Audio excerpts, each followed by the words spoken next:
जय श्री राम जी। Hello friends, मैं tarot card reader astrologer अनु और आज आप लोगों का आपके अपने चैनल एस्ट्रो अनुषी में इस वीडियो में बहुत बहुत स्वागत करती हूँ। आज की इस वीडियो में हम बात करने वाले हैं केतु के बारे में। तो केतु एक छाया ग्रह है। आप सभी जानते हैं कि राहु और केतु सबसे मेलेफिक माने जाते हैं और ये जो है एक ही राक्षस को काटा गया।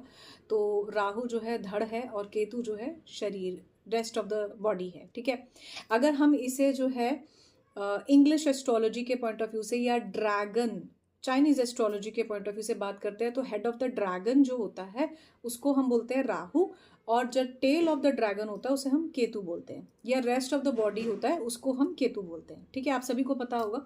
अब हम वहां पर बात करने वाले हैं केतु का सभी 12 भावों में क्या इम्पैक्ट होता है। अब यहाँ पर मैं राशि की बात नहीं कर रही हूँ क्योंकि राशि का कॉन्सेप्ट बिल्कुल अलग है। यहाँ पर मैं बात कर रही हूँ कौन से भाव में अगर आपका केतु स्थित है तो वहां पर क्या आपको परिणाम देता है और आपको क्या करना चाहिए कि जिससे ये ठीक हो सकता है या कुछ बेहतर हो सकता है। तो सबसे पहले, अगर आप चैनल पर पहली बार आए हो तो चैनल को ज़रूर सब्सक्राइब कीजिएगा, और अगर आप वीडियो में पहली बार आए हो, आपको मेरी बात अच्छी लगती है तो उसे ज़रूर लाइक कीजिएगा। आप टीचिंग के लिए अगर आप लर्निंग करना चाहते हैं तो आप मुझे कनेक्ट ज़रूर कर सकते हैं। आने वाले टाइम में आप लोगों को टीचिंग के भी बैचेस ज़रूर मिल जाएंगे। तो इसीलिए जो है आप अगर लर्न करना चाहते हैं भृगुनंदी नाड़ी तो आप मेरे से कनेक्ट कर सकते हैं। अब बात करते हैं, सबसे पहले डिस्क्रिप्शन बॉक्स में आपको नंबर मिल जाएगा। आप अपनी पर्सनल रीडिंग लेना चाहते हैं तो भी आप मुझे कनेक्ट कर सकते हैं, डिस्क्रिप्शन बॉक्स में नंबर मिल जाएगा। अब बात करते हैं सबसे पहले केतु की। ठीक है, तो केतु अगर जो है 6, 8, 12 में है तो डेफिनेटली नेगेटिव इम्पैक्ट देगा ही देगा। क्यों?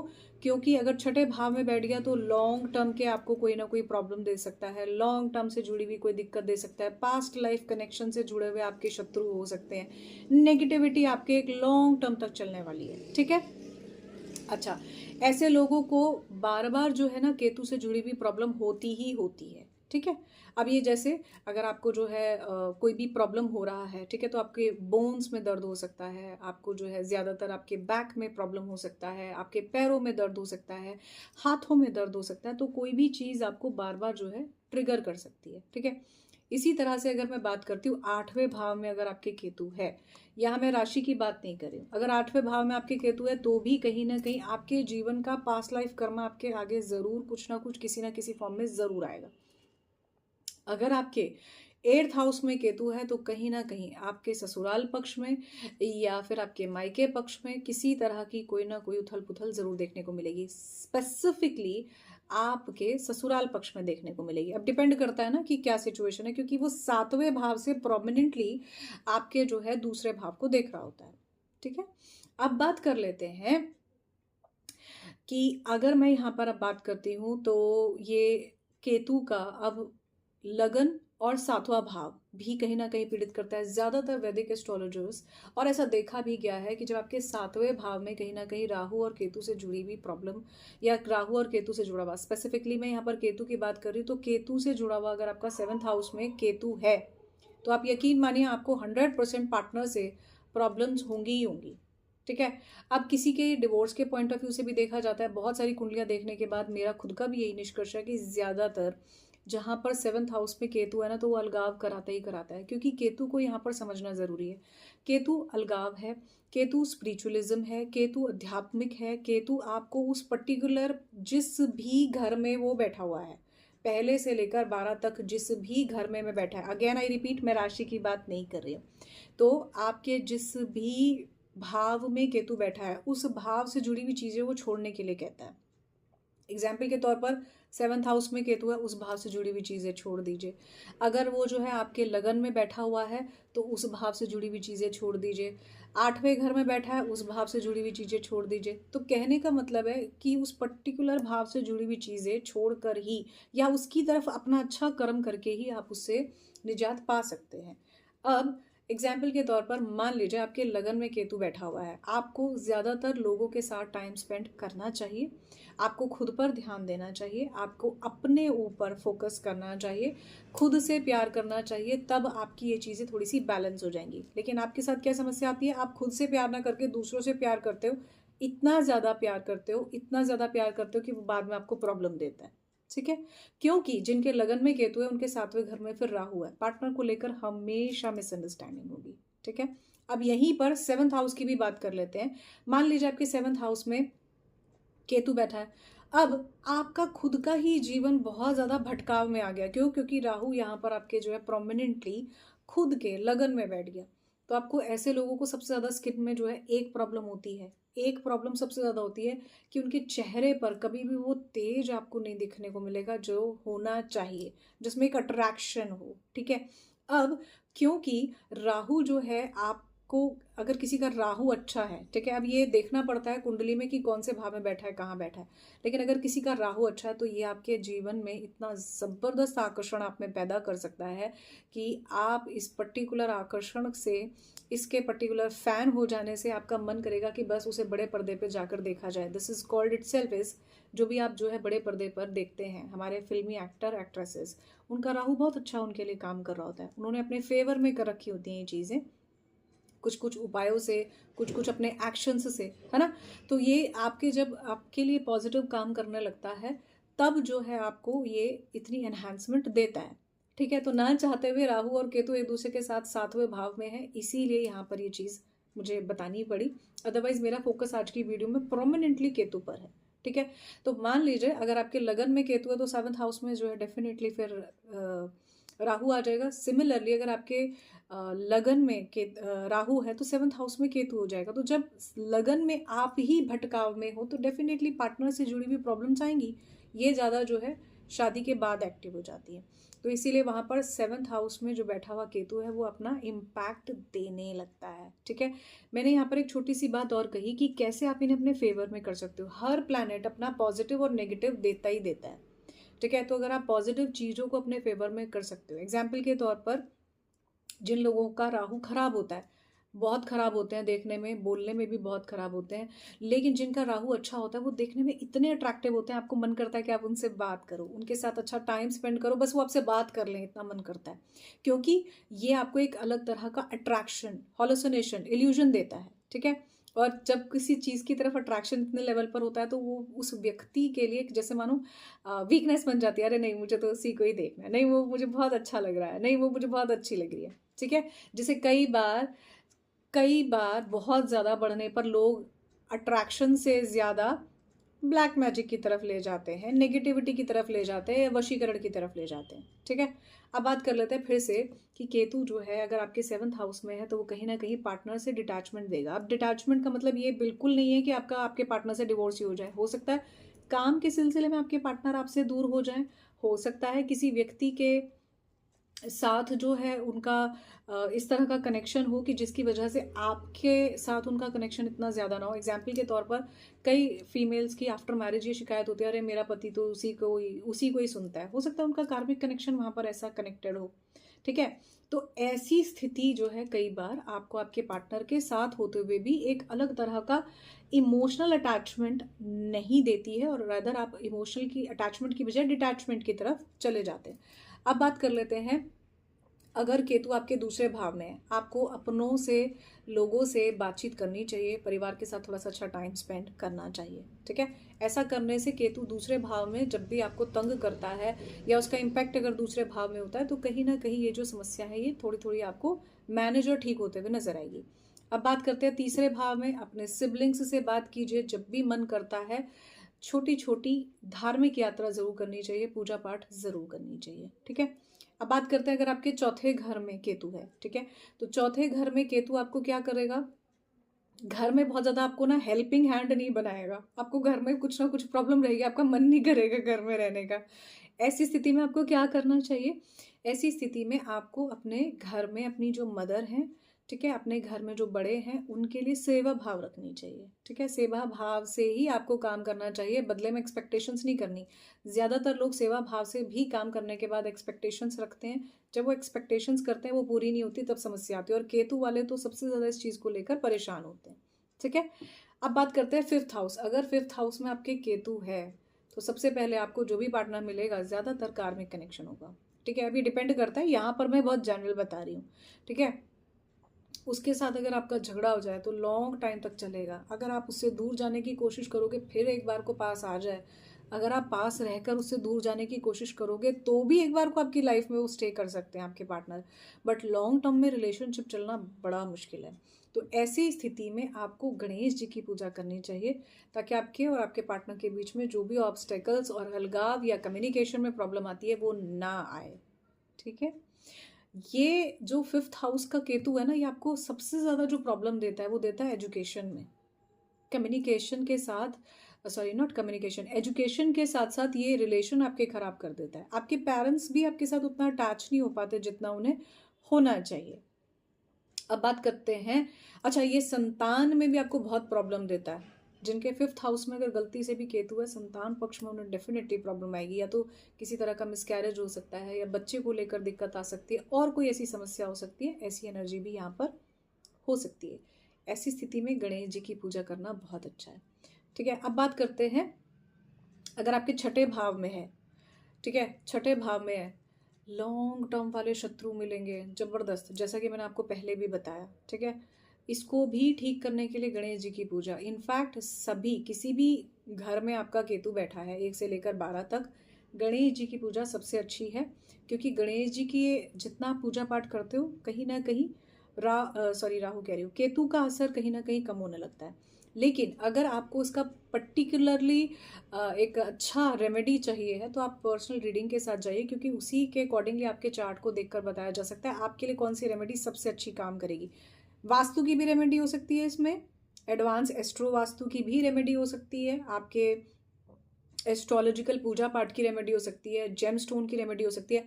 अब ये डिपेंड करता है आप कौन सी करना चाहते हो, किसमें आप कंफर्टेबल हो। ठीक है जी। अब बात करते हैं 7th हाउस, 6th हाउस मैंने आपको बता दिया, लगन भी मैं आपको बता चुकी हूँ। अब बात करते हैं 8th हाउस की, 8th हाउस भी मैं आपको बता चुकी हूँ। 9th हाउस, 9th हाउस में अगर आपके केतु है, या 9th हाउस में अगर आपको केतु का इम्पैक्ट आ रहा है, यकीन मानिए भाग्य ही साथ नहीं देगा। जहाँ बैठेगा वहाँ पर उस चीज़ से जुड़ी हुई चीज़ों को छोड़ देंगे। कई बार 9th हाउस के केतु के साथ लोगों के ऐसे भी वो देखे गए हैं कि जब उन्होंने चीज़ों को बिल्कुल छोड़ दिया तो उनके पास वो वापस आनी शुरू हो गई। चीज़ें जैसे ही जो है दूर गई, जैसे ही आप चीज़ों से बिल्कुल छोड़ देते हो ना, चलिए यार ठीक है, मेरा तो भाग्य साथ नहीं देने वाला, होना ही नहीं है, तुरंत वो चीज़ आपके सामने आके रखी जाएगी। लेकिन ये ना बिल्कुल जब आप जेंटली 100% जब आप गिव अप कर देते हैं, तब ज़्यादा नज़र आता है। ठीक है। और फिर वैसे भी कहीं ना कहीं आपके लगन का इम्पैक्ट आपके जो है 9th हाउस पे पड़ता ही पड़ता है। तो आप मान के चलिए, अगर आपके जो है 9th हाउस में जो है केतु है, तो कहीं ना कहीं लगन से आपके खुद के व्यक्तित्व में भी उस तरह की चीज़ें आने लग जाती हैं। ठीक है। तो इसीलिए यहाँ पर कहूँगी आप लोगों को कि अगर आपके 9th हाउस में राहु नहीं, केतु है, तो कहीं ना कहीं आपको इस चीज़ को थोड़ा सा बैलेंस करने के लिए ज़रूरी है कि आप हमेशा जो है गणेश जी का ध्यान या पूजा पाठ या मंत्र जाप ज़रूर करें। अब एग्जैक्ट रेमेडी आपके चार्ट से ही बताई जा सकती है, बट यस, गणेश जी का ध्यान करना बहुत अच्छा है, क्योंकि ये हमारे जीवन में बाय डिफ़ॉल्ट रिमूव करते हैं ऑब्स्टेकल्स। ठीक है। इसीलिए उन्हें विघ्नहर्ता भी कहते हैं, है ना, सब जानते हैं। अब बात करते हैं, अगर आपके 10th हाउस में है, अब मान लीजिए अगर आपके, मैं यहाँ पर 9th हाउस में आपको बता रही थी कि अगर आपके 9th हाउस में केतु है, तो आपको जो है जितने भी जो बोलते हैं ना आपके बड़े हैं, उनकी इज्जत करनी चाहिए। आपके जो भी टीचर्स हैं उनकी आपको रिस्पेक्ट करनी चाहिए, उससे भी आपका 9th हाउस जो है वो ठीक हो जाएगा। अब मैं काल पुरुष की कुंडली से अगर बोलूँ तो वहाँ पर 9 नंबर की राशि आती है, दैट इज़ धनु। ठीक है। तो इसके हिसाब से मैंने थोड़ा सा आपको बता दिया। अब बात कर लेते हैं, अगर आपके 10th हाउस में केतु है, करियर को लेकर स्ट्रेस रहेगा, करियर से जुड़े हुए प्रॉब्लम्स ही प्रॉब्लम्स रहेंगे। कितनी कोशिश करो, कभी ना कभी आप ये देखोगे करियर में एक नेगेटिविटी रहेगी रहेगी। सब कुछ अच्छा कर रहे हो, ऑल ऑफ अ सडन एक ब्रेक नजर आएगा। क्यों? क्योंकि केतु को हम कैंची से रिप्रेजेंट करते हैं, सीजर से। दूसरा, केतु का एक रिप्रेजेंटेशन डॉग भी होता है। ठीक है। अब यहाँ पर अगर मैं बात करूँ, आपके 10th हाउस में अगर केतु है, तो कहीं ना कहीं आपको करियर से जुड़े हुए इश्यूज आएंगे ही आएंगे। करियर में या तो आप जो है बहुत ज़्यादा नेग्लेक्ट हो जाओगे, अदरवाइज 100% मेहनत करने के बाद शायद 10, 20, 40% कुछ फ़र्क आ जाए तो आ जाए। क्योंकि केतु आपको वहाँ पर नेगेटिविटी ज़्यादा दे रहा है, कहीं ना कहीं आपको आगे बढ़ने के लिए सीजर जो है वो बार बार चला देता है, इसीलिए आप जैसा रिजल्ट चाहते हो वैसा आपको नहीं मिलता। अब बात करते हैं, अगर आप के 11th हाउस में केतु है, ठीक है, अभी भी मैं यहाँ पर राशियों पर फोकस नहीं कर रही हूँ, काल पुरुष के हिसाब से मैंने वहाँ पर आपको बता दिया था 9th हाउस के लिए।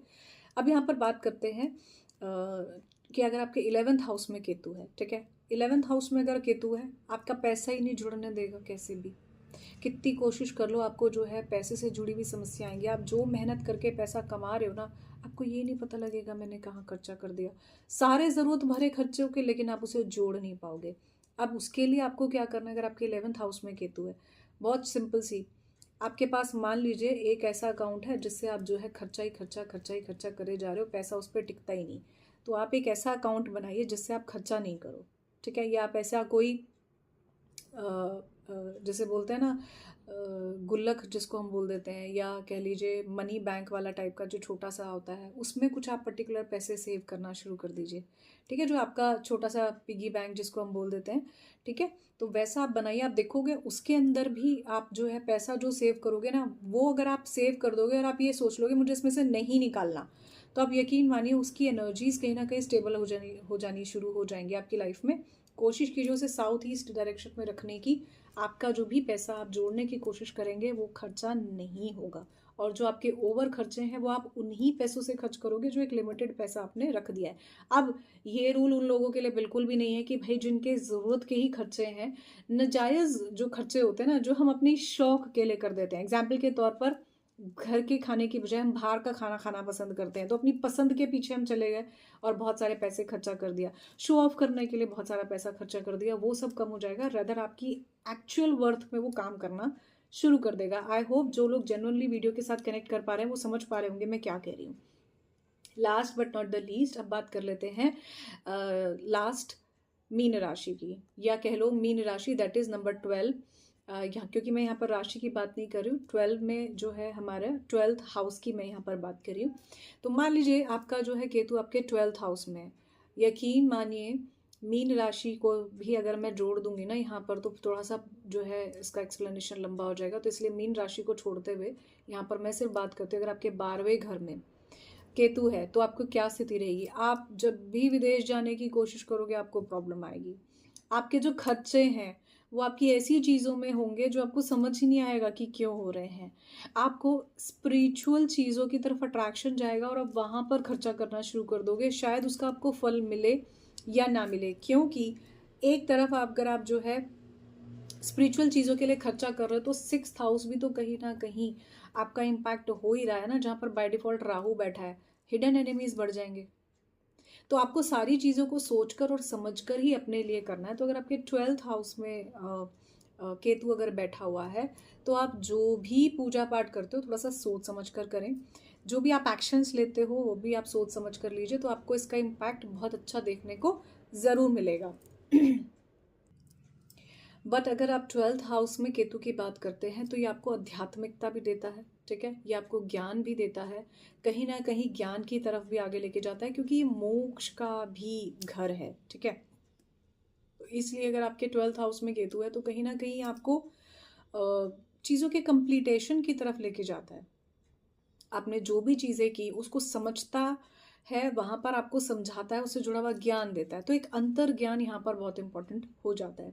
तो इस तरह से मैंने आपको जो है केतु का 12 प्लैनेट्स 12 राशियों में जो है ये बताया कि कौन कौन से घर में क्या होता है। राशियों को छोड़कर मैंने यहाँ पर सिर्फ कौन कौन से घर की बताई है, ठीक है। यहाँ पर मैं काल पुरुष की भी बात नहीं करी, नहीं तो ये और एक्सप्लेनेशन लंबी हो जाती कि अगर जो है काल पुरुष के मेष राशि में है तो वो जो है कहीं ना कहीं फायर साइन में आ जाएगा, तो ये काफ़ी लंबा हो जाता। और तो यहाँ पर मैंने सिर्फ हाउसेस की बात की है, ना राशि की बात की है, ना ही पर्टिकुलरली उसके साथ कोई जिस प्लैनेट का वो घर है उसकी बात की है। यहाँ पर मैंने प्रोमिनेंटली आपको कहा है 1 से लेकर 12 तक जो है आपका जो 12 घरों में केतु का क्या इम्पैक्ट रहता है।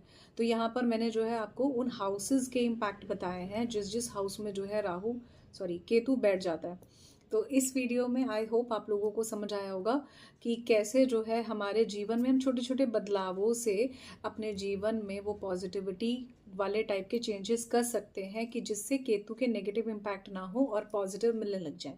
एग्जाम्पल के तौर पर मान लीजिए अगर आप जो है 12th हाउस में आपके केतु है, तो ऐसी स्थिति में आपको पूजा पाठ पर जब भी आप खर्चा करोगे तो कहीं ना कहीं आपके पॉजिटिव कर्मास ज़रूर एक्टिव होंगे। आपको अंतरात्मा से जिसे बोलते हैं ना शांति महसूस होगी और आप जो भी करना चाहते हो बेहतर कर पाओगे, ठीक है। नेगेटिव कर्मा भी कहीं ना कहीं खत्म होंगे और आपका मन कहीं बहुत अच्छा होगा। मान लीजिए अगर आपके 4th हाउस में केतु है, तो जैसा कि मैंने कहा, अगर आप अपनी मदर की सेवा करते हैं, अच्छे अपना घर में जो है पूजा पाठ का माहौल रखते हैं, अपने घर के ईशान कोण को अच्छा साफ सुथरा रखते हैं, तो ऐसी स्थिति में आपका जो 4th हाउस है जो केतु से डैमेज है वो आपको धीरे धीरे अच्छे परिणाम देने लगेगा। अब यहाँ पर जाते जाते लास्ट जो सबसे सभी लोगों के लिए इंपॉर्टेंट है, love relationship, that is 5th house. And आपका 7वां घर अगर केतु से पीड़ित है तो क्या करना है। अगर आपका 7वां घर केतु से पीड़ित है तो आप अपने पार्टनर के साथ उतना ही लव रिलेशनशिप अटैचमेंट पॉजिटिविटी रखनी है कि आपके पार्टनर और आपके बीच में वो अलगाव की स्थिति ना आए।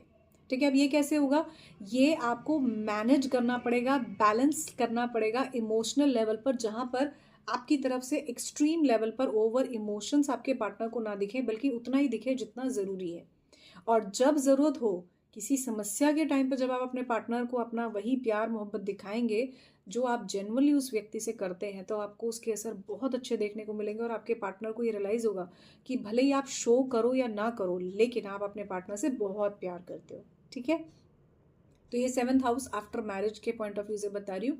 अब कई बार क्या होता है, 7th हाउस में जब आपके केतु बैठा होता है तो आपको शादी में भी डिले होता है, शादी से जुड़े हुए भी प्रॉब्लम्स होने लगते हैं, या फिर आपका रिश्ता कहीं भी बनने की बजाय एकदम से बनते बनते टूट जाता है। तो ऐसी स्थिति में आपने गणेश जी की पूजा जरूर करनी है।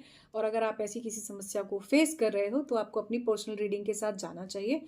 अगर आप ऐसी रीडिंग करना चाहते हैं, लेना चाहते हैं, तो आपको डिस्क्रिप्शन बॉक्स में नंबर मिल जाएगा। अब बात करते हैं आपके रिलेशनशिप की, आपके 5th हाउस की। ऐसी स्थिति में सबसे पहली बात, आप कोई भी रिलेशनशिप 5 महीने 6 महीने, अगर आपका कमिटेड रिलेशनशिप है, 6 महीने से ऊपर उस रिलेशनशिप को मत लेकर जाओ। तो आप करो क्या, शादी, सिंपल। जैसे ही आपका 5th हाउस एक्टिव हो रहा है, ऑब्वियसली आप अपने लव रिलेशनशिप पार्टनर से शादी करना चाहते हो। मैक्सिमम 6 महीना, साल भर तक आप अपने पार्टनर को देखो, समझो, जानो। More than one year more than sufficient enough होता है किसी भी व्यक्ति को समझने के लिए, जानने के लिए। जब आपको उनसे काफ़ी अच्छा बॉन्डिंग और कनेक्शन बन जाता है तो आप कोशिश कीजिए कि आपका ये रिलेशनशिप मेटरलाइज हो जाए। जब ये मेटरलाइज हो जाएगा तो ऑब्वियसली आपका 7th हाउस वाले इम्पैक्ट देने लगेगा, 5th हाउस वाले इम्पैक्ट कुछ कम हो जाएंगे, क्योंकि अब आप उनके रिलेशन में पार्टनर नहीं, अब आप उनके लवर नहीं, अब आप जो है प्रोमिनेंटली उनके पार्टनर बन गए हो। ठीक है। तो आई होप मेरी बात आपको लॉजिकली समझ में भी आ रही होगी, ईजी भी लग रही होगी।